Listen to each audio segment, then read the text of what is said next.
Life is messy, our minds are messy, success is blinking messy. Join me, Charlotte Hopkins, on the Gloriously Messy Me podcast, where I'm opening up hearts, minds, and souls to navigate life's unique messiness. Exploring identity, culture, belonging, and success, I, along with some phenomenal special guests, will be sharing my own experiences, as well as impactful theories and top tips on how I help people unleash their incredible potential to take courageous action and build a life that they love. Okay, let's get on to today's episode. So, I am quite a few episodes in now to the Gloriously Messy Me podcast, and I wanted to share from the scar, not the wound. And I say that with a pinch of salt because I want to talk to you today about nervousness and, in particular, how we can deal with it whilst we're dealing with those feelings of excitement, anxiety, and nervousness, and how we can really help ourselves feel really better. So it's probably fair to say that everybody experiences nervousness at one time or another. And we all know that familiar feeling where the adrenaline pumps and our body starts to get those sweaty palms. We get maybe the kind of tingles in our chest. We get that butterflies in the belly. You know, our heart rate's increased. We start to find ourselves pacing, fidgeting. It's basically just the body's way of dealing with stress. It's a stress response, and nervousness is really, really common. And it's really, really important that we understand that there's a whole spectrum of feelings that mean that adrenaline is impacted. And what usually happens when we're feeling nervous is we get this hormonal release that essentially elicits this physiological and psychological response that is essentially just helping us to prepare to either an actual or a perceived, or, and here's the key point for me, an imagined threat. And what our body is essentially doing is preparing our mind and our physical, kind of vessel to either flee or to fight, and in certain circumstances, freeze. And most commonly, it's that fight or flight response that we hear that is what we're aware of. Now, essentially, what our brain is doing is preparing ourselves to be more alert, to have this have this energy. And if you don't know how to manage that, if you don't know how to respond when that happens, it can be really, really debilitating. Now, I get nervous all the time. I have been delivering training for 20 plus years, and I still get nervous before I start training. And whenever I go to record a podcast episode, I have this mind gremlin that's telling me, why are you doing it? You shouldn't be doing it. Nobody's going to listen. You're talking rubbish. Who do you think you are? So my adrenaline naturally, or my nervousness, that stress response naturally causes me to have some of these physical, I was going to say attributes, but I wouldn't say they're necessarily attributes when you want them. The last thing anybody wants is to see me sweating, or to see me, not be able to get my words out. But I absolutely stumble all the time. I'm absolutely somebody who, as I've talked about in previous episodes, is a recovering perfectionist. And whilst I don't necessarily have anxiety that's debilitating, I definitely have this kind of low level anxiety, nervousness happen throughout my life all the time. And whilst often people who struggle with anxiety will find that it's much more long lasting and it's kind of more uncontrollable, nervousness is a natural part of life. And having those feelings of worry, or have those feelings of debilitation or impairment, or how it can impact our function or our ability to function, is very, very real. And I am not one of those people who can just fly by the seat of my pants. I have to make sure I know what I'm doing, when I'm doing it, and what it should look like in an ideal world, but also what it shouldn't look like in a less than ideal world. So let me talk first off about some of the symptoms that you might experience if you have kind of more debilitating anxiety or more debilitating nervousness. So the difference really between anxiety is not only just about that long-term impact, but also it tends to come with much more of a physical sensation as well. So things like headaches, stomach cramps, maybe shaking or trembling, insomnia, that difficulty in concentrating, they're all things that you might see in somebody who's experiencing, anxiety. From a nervousness perspective, and what I experience, usually before I record podcasts, or as I say, before I turn for training, is much more physically orientated. So yes, I might get stomach cramps, but they don't tend to be completely debilitating. I tend to find that I'm back and forth the toilet multiple times. I get that more kind of odd sensation in my body. But more often with nervousness is I kind of find myself in my head. So yes, I've got those physical sensations. So I might get kind of more of a rapid heartbeat. I might have some kind of fidgetiness rather than trembling and shaking. But I tend to get this mental block. I tend to find that when I put myself and I put the microphone on and I press record, what usually happens is I find myself go completely blank. And what I then start to do is overthink things. So even right now, as I'm recording this episode about nervousness, I can feel that I feel really nervous. I already know that I need to manage that to make sure that that anxiety doesn't tip in. Because when I get to that point of anxiety, what really happens is my mind goes blank. I can't really think about what I'm going to be saying next. I find myself looking all over the place, which those of you who are watching on YouTube will absolutely be able to say you can see that right now. I totally know that. I find myself out of flow. I find myself in a position where I have like a little Charlotte on my shoulder saying, come on, just stop now. Turn the record button off because this is just hopeless.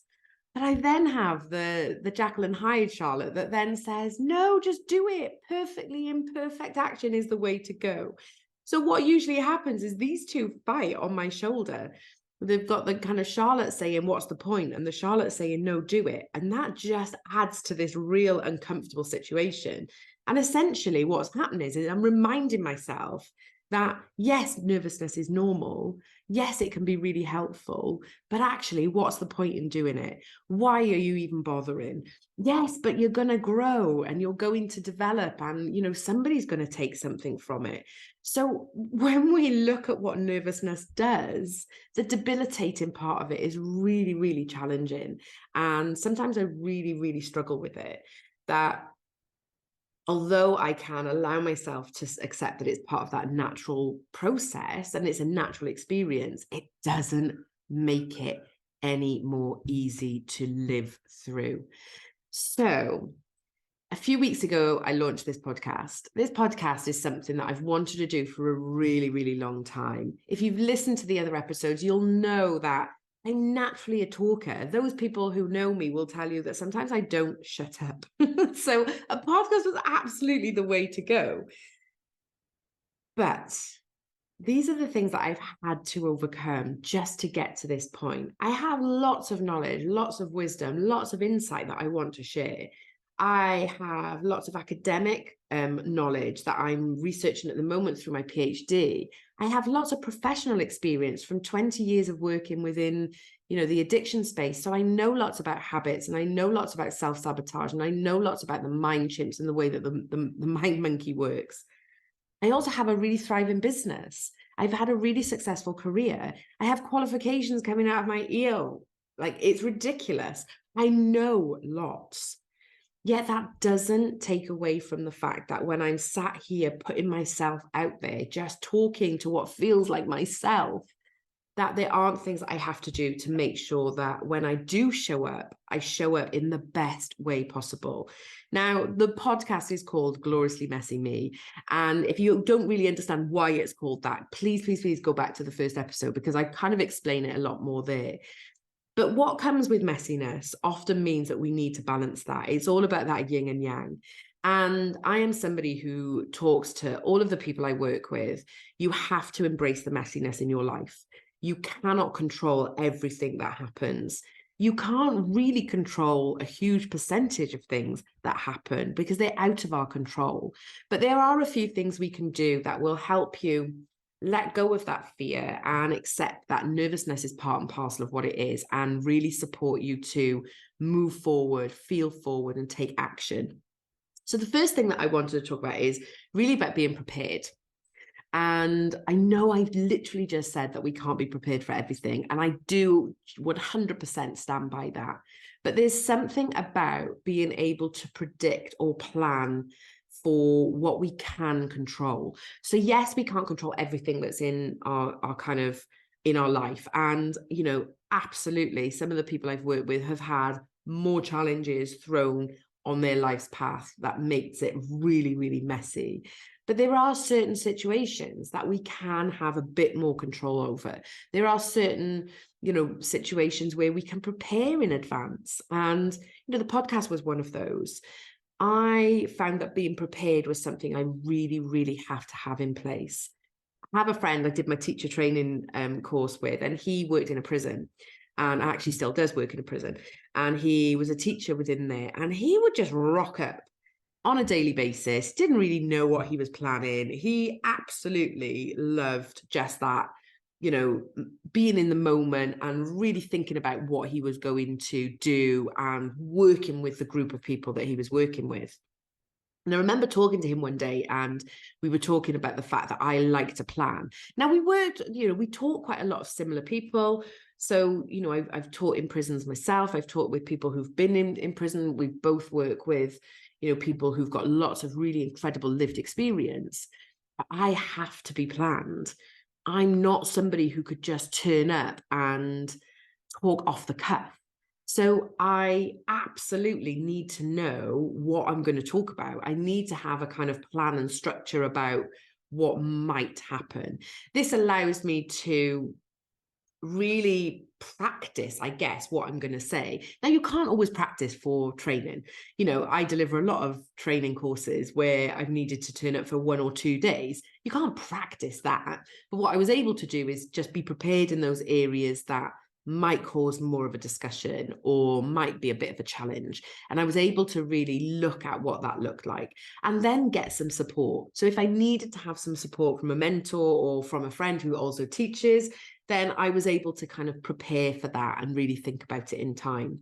And one of the things I do when I'm working with my people, with people around success and what success and impact and influence looks like to them, is really not only visualizing what that will look like, but also visualizing what you don't want it to look like. Because when you visualize what you don't want it to look like, you're able to then put those plans into action. Because very, very, very rarely does the worst visualization absolutely materialize.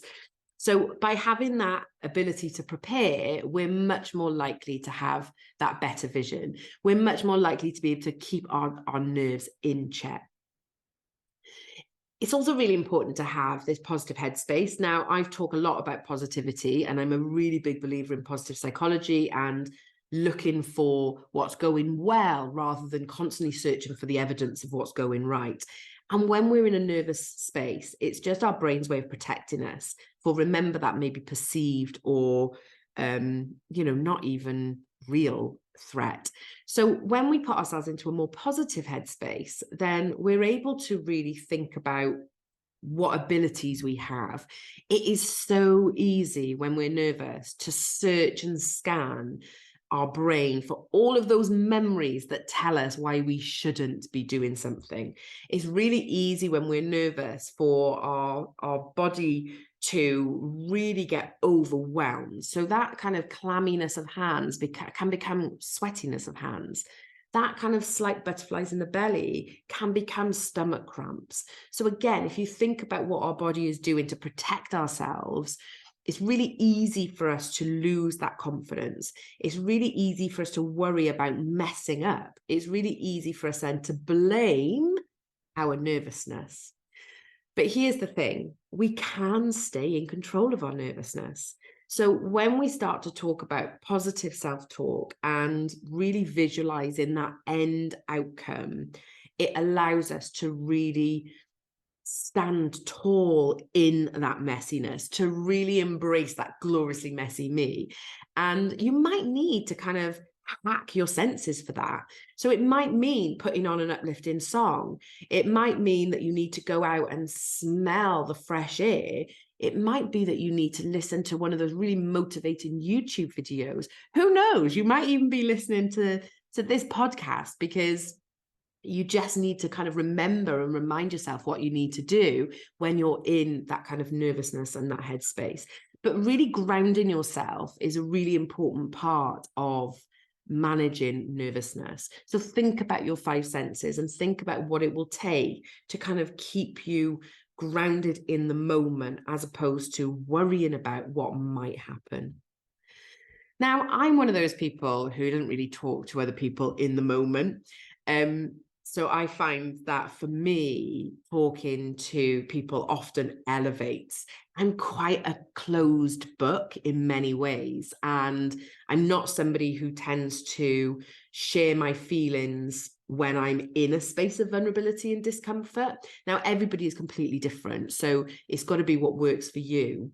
But I find that I have to kind of give myself a self-talk. So there's a couple of ways I want to talk to you about this. One, the first and the most easy way is to talk to somebody you know, love, and respect. So that could be your mum, your best friend, it could be a colleague, it could be just somebody that you trust, somebody that will allow you to say, you know, open up and say how you're feeling, and just is going to be that person who's going to put things into perspective. There's nothing worse than going to somebody who's a Debbie Downer, who is going to go, oh, I don't know how you stand on stage. I don't know how you deliver training. I don't know how you do whatever it is that you want to do, because what that's going to do is reinforce that nervousness. So you have to find people for the right circumstances. Now, I'm known amongst my friendship group of being the person who's less likely to be there in a crisis.